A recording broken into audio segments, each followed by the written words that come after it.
it really started with the Highway Patrol. I started with the California Highway Patrol in 1990, and I started working on the Golden Gate Bridge in around 1994. It was a great place to work. I meet people each and every day, and it's a lot of fun working down there, but it has that dark side that I didn't know about. Retired Sergeant Kevin Briggs may seem like an outlier in Summit on addiction, but almost more than anyone else, he's been with people on the edge of hopelessness, side by side, trying to bring them back. It's a place he was unprepared to be, but it's where life put him, right there on the Golden Gate Bridge. Number of suicides, sometimes up to 60 a year. And I had no idea. And we would get these calls for people who would be standing on the opposite side of the pedestrian rail.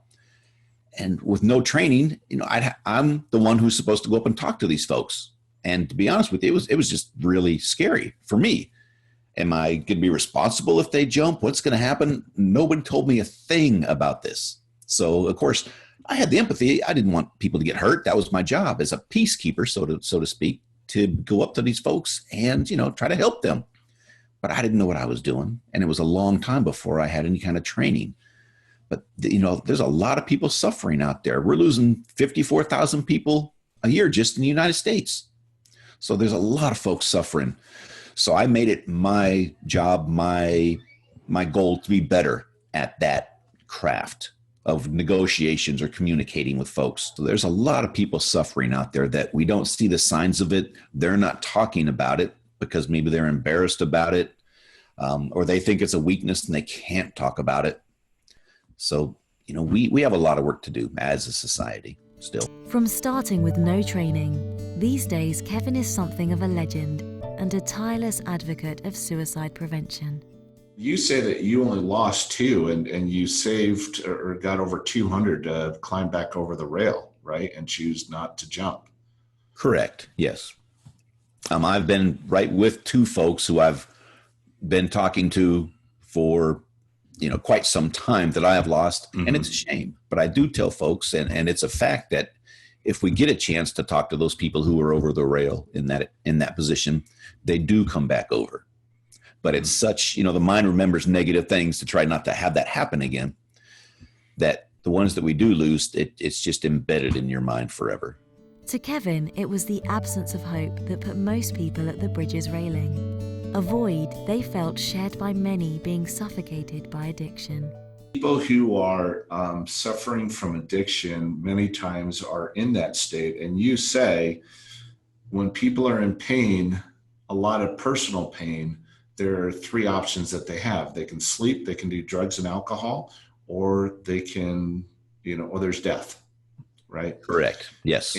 And too many times, just for example, with the opiate prescription addiction right now, we've got 33,000 deaths a year just from opiate prescription overdoses. Wow.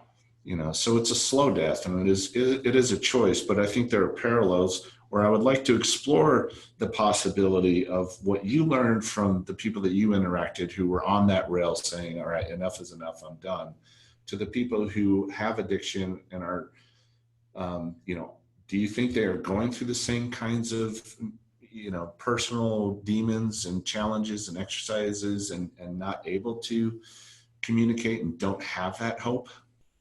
I think so. I think there's a lot of parallels there, that people get so low in their life. If it's not mental illness, it's what they've tried, they thought was a recreational drug, and then they've gotten further and further into this. And now they're at a point to where they need it. They have to have it. They don't know how to go without it. These type of things to where they get so low, and their family members, maybe they get tired of them now. I care for you. I don't want to see anything bad happen to you, but I can't have you in my house because I have little kids and all, these types of different things. There's a lot of parallels in that. And then people look at it as a weakness also. If you can't suck it up, if you can't hold a job, what's wrong with you? So they're not getting the support that they need. So it gets up to this level that I call this stage 4 cancer, where they're up on the bridge or they're out on top of a building or holding a gun to their head. So I think there's a lot of parallels between the 2. Mm-hmm. What if we were to take the approach of a parent or a sister or a brother or a friend listening today who might have somebody in their life who is at that suffering point, and they know, and they've tried to have conversation, but it just hasn't gone well. What kind of tips can you give them in terms of the kind of conversation, specifically the questioning? Because you talk a lot about don't argue, don't blame, don't tell them that you know how they feel, because you probably don't. So right. What is the conversation thread that you have when you approach somebody to kind of bring them down, make them, crawl back over the rail so that they're not going to make the terrible decision? A few things, and I call it having ammo before you go into this. So find out, do they suffer from mental illness? Is it drug addiction? What are we talking about here? And then do some research. Find out what that's about. There's a lot of sites. If you go onto American Foundation for Suicide Prevention or National Alliance on Mental Illness, and there's ones for drugs and alcohol also, find out about what's going on with that individual. And then I want you to look up something, active listening skills. And you're going to find out all sorts of stuff. We all have heard active listening skills, but to actually really look them up and find out what they are and how you can use those, this is how you're going to communicate with someone. To go into there with these active listening skills, somewhere where that person is comfortable. This is not going to be an interrogation. We don't want that. How come you didn't do this? Why are you doing that? What are you doing here now? We want it just the opposite. We want to find out what's going on with them. Where's the pain coming from? And what is stemming from all this? What is actually happening? How do they feel? It's either way you do this, whether it's drugs or mental illness or anything along those paths, it's a courageous conversation. It takes a lot of courage to have that with someone. It's a hard conversation. It is. But I would say have it with just you and that individual. When you start bringing a whole bunch of people into it, think of how you would feel if you're the one suffering and then you have 4 people talking to you at once. It's very embarrassing. You won't want to break down, then tell them exactly what's going on. Just one person to do it, but do some research. Where did you see it click for the people that you worked with? And I'm jumping to, okay. I mean, did you give them hope? What was the string that reeled them back in? What did they grab onto? Was there a consistent theme there, or was it different for everyone? It's pretty much, it's different for everyone. But the 3 common things that I saw was mental illness, whether it's been diagnosed or not. If they were taking a prescription medication for that mental illness, they stopped it a month prior or so. And they felt as if they're a burden to their families. Those 3 things I saw 99% of the time. So they felt they were a burden to their family. Yes. And if I ask them about it, well, have you talked to your family about feeling like a burden to them? Well, no, but that's just how they see it. Interesting. So I think they kept that bottled up inside. They do. And it's like a horse with blinders on. I think they're seeing a very narrow view.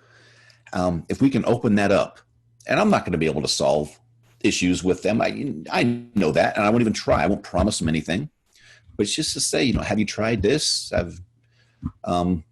Or if there's a family member that they really do get along with, to talk about that. Wow. Well, not going into it. Well, how could you do this to them? How could you, how it's going to make them feel? Not that approach. More of, well, how do you think, they're going to think about this? How do you think they'll feel about that? Wow. That's heavy. And the fact that one suicide can lead to another.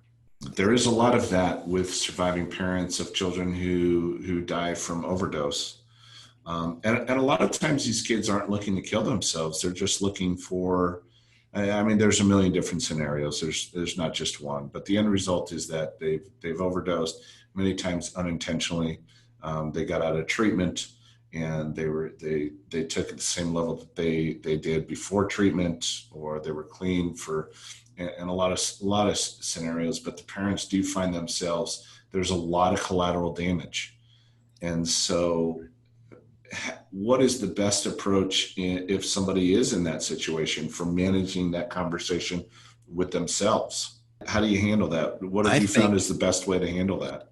Personally, I think group therapy is really, really good. Get in there with folks who have, because now you feel you're in a corner by yourself. Oh my God, my son or my daughter did this, lost their life to suicide.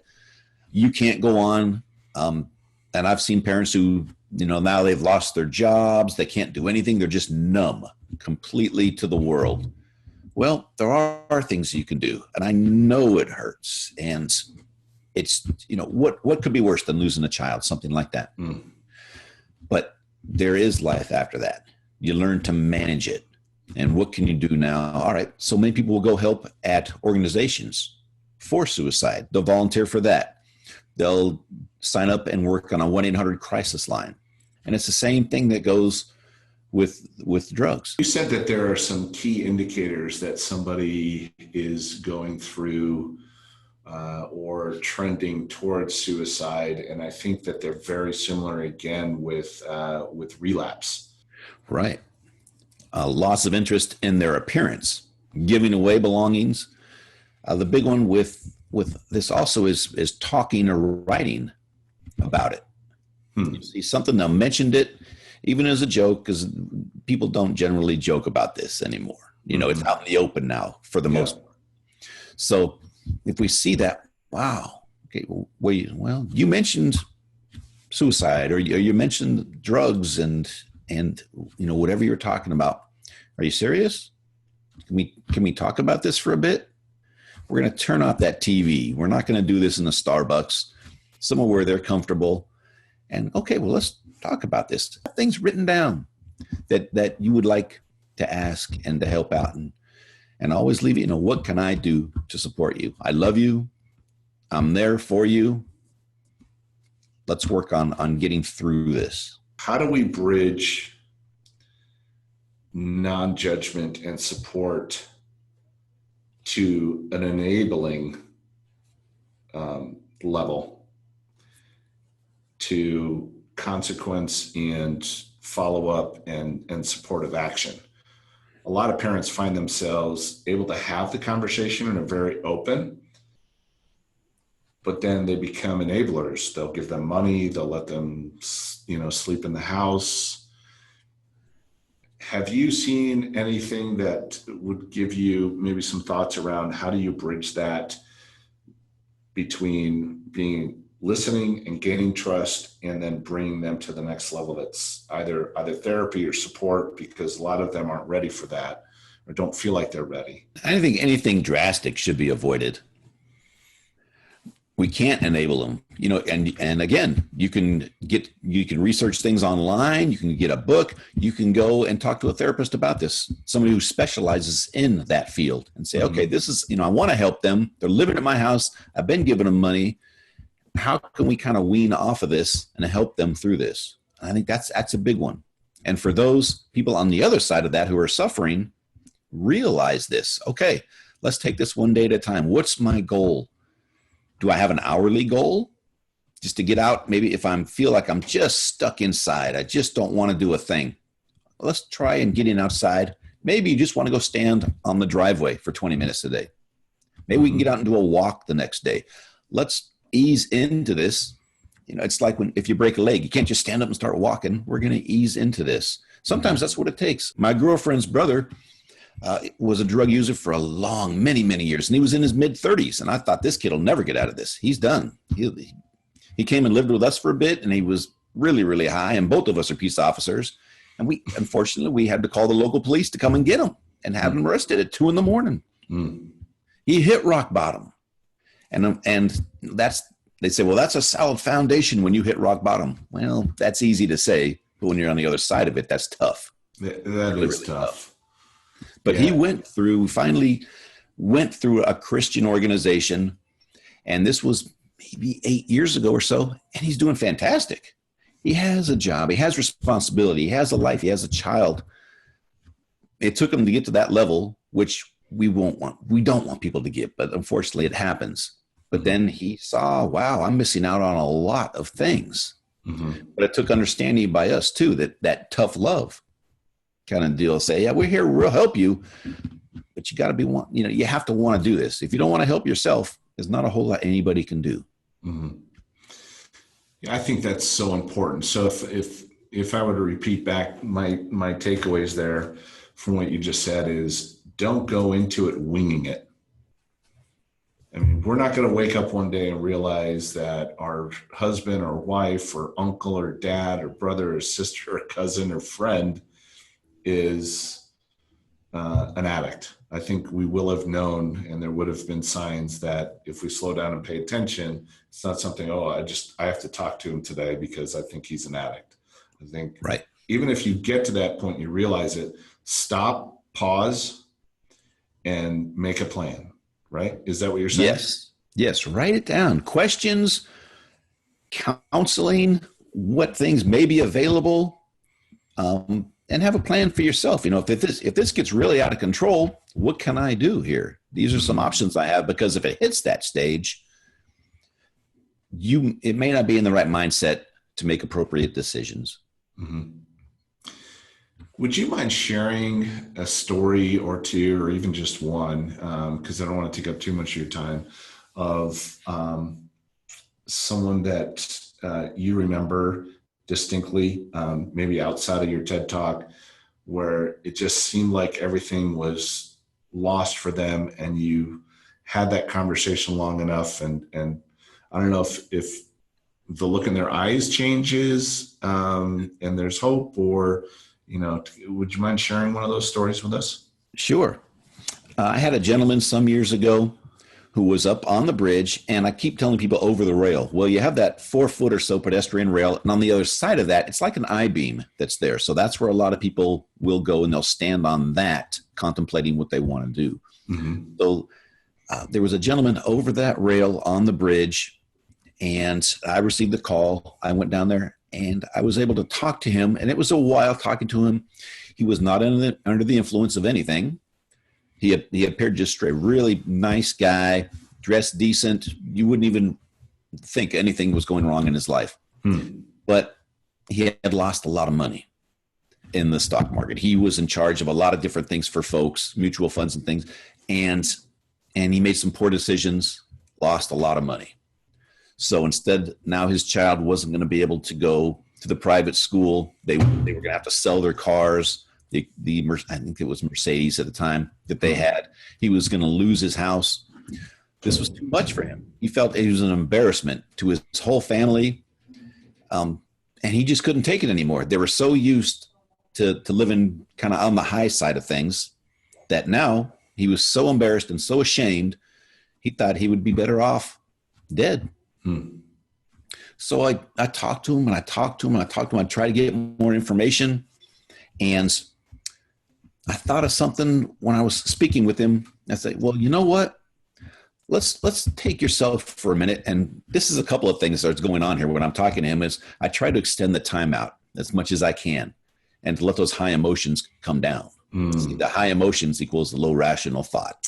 Yep. So if I can spread that's like relapse, because the farther you go into relapse, the less rational decisions you make, right? There. And so that way, if we can identify earlier, then we can intervene and be more rational with people. Absolutely. So when I'm talking to him, I said, well, I asked him how long he'd been married, and it was quite a long time that he'd been married. I said, well, you still love your wife, I'm assuming. Oh, yeah, we have a great relationship. So, well, let's turn this around. Let's say, and nobody knew he was there. His family members, nobody knew he was there at the bridge. Let's say it's your wife right now that I'm talking to, and you're at home and you don't know anything about this. What would you tell her? And he had to think for a little bit, and he started to tear up and cry. Oh. He goes, no, he couldn't handle it. So, well, how do you think your wife is feeling right now if she knew this was happening to you? She doesn't care you lost this. You'll make it up. You can do something else, whether you have to re-educate yourself, whatever it is. She just wants you there. That bond, that love. And that set it in motion for him to really think about it. And I can tell if they start breaking down crying because of something I've told them, that really sets it in deep. That helps. And that's, a way of looking at things too. How are they going to affect those folks? Yeah, you lost a lot of stuff. Maybe you have to move to a smaller home or something, but you're here, you're alive. there's still great times to be had. Mm-hmm. We get kicked, we're down, we get back up and we try it again. So I hear two things there. One is the emotional connection to other people. And correct. Often people who are in pain and suffering are not considering the collateral damage. And people who are suffering from addiction are very much the same way. They don't take into consideration mom, dad, sister, brother, what'll happen if I do overdose and die? How will they feel long-term? What kind of guilt and sadness will they feel? It's not that they're dismissing it. I've heard a lot that it just doesn't come up in the brain. So connection to other people is one. Yes. And then that window of hope that what you said, you can make it up. You can do it again. Right. For me, when I heard that, I even got inspired a little bit to yeah, I can do it again. Oh yeah, he's not talking to me. Right. If you did it once, why can't you do it again? Yeah. And I will tell you, you touched on something that whether or not they're not thinking of the rest of the family or something, I think that these folks are in so much pain that they just want that to end. I have not ever run into someone that wants to hurt somebody else. When I jump or whatever I do, I'm paying them back. I'll get them. No, they just want their pain to end. The folks that I have lost, that I have talked to, they wouldn't want to hurt anybody. They just can't see a way out of that intense pain that they're suffering. Yeah, again, very similar to addiction. And as you said, they want the pain to end. And death, drugs, and alcohol or sleep, right? And right. Number one is look up and learn empathy listening skills. Active listening skills, correct. Active listening skills. Yes. Okay, active listening skills. Number two, if you do identify somebody who potentially has an addictive behavior, or you think even might be running into or sliding into a suicide, what do you call that? A suicide path? Yes. Suicidal road or. Yeah, which are identified by hopelessness, helplessness, social withdrawal, loss of interest in life, not dressing as well, basically not caring as much. What's my purpose? What's my hope? So try to build that purpose and hope around the individual as well. Did I miss anything? I think you did good. The only thing I would add was put yourself in their shoes, but really think about it. It's easy to say, put yourself in their shoes. How would you like someone to talk to you? Would you like them to be there just pumping a bunch of advice? You know what you should have done? Do this, do this, do this, or this. Put yourself in their shoes. Really try to do that. And then think, how would you want to be treated? Interesting. And if we can do that, that empathy will really come out.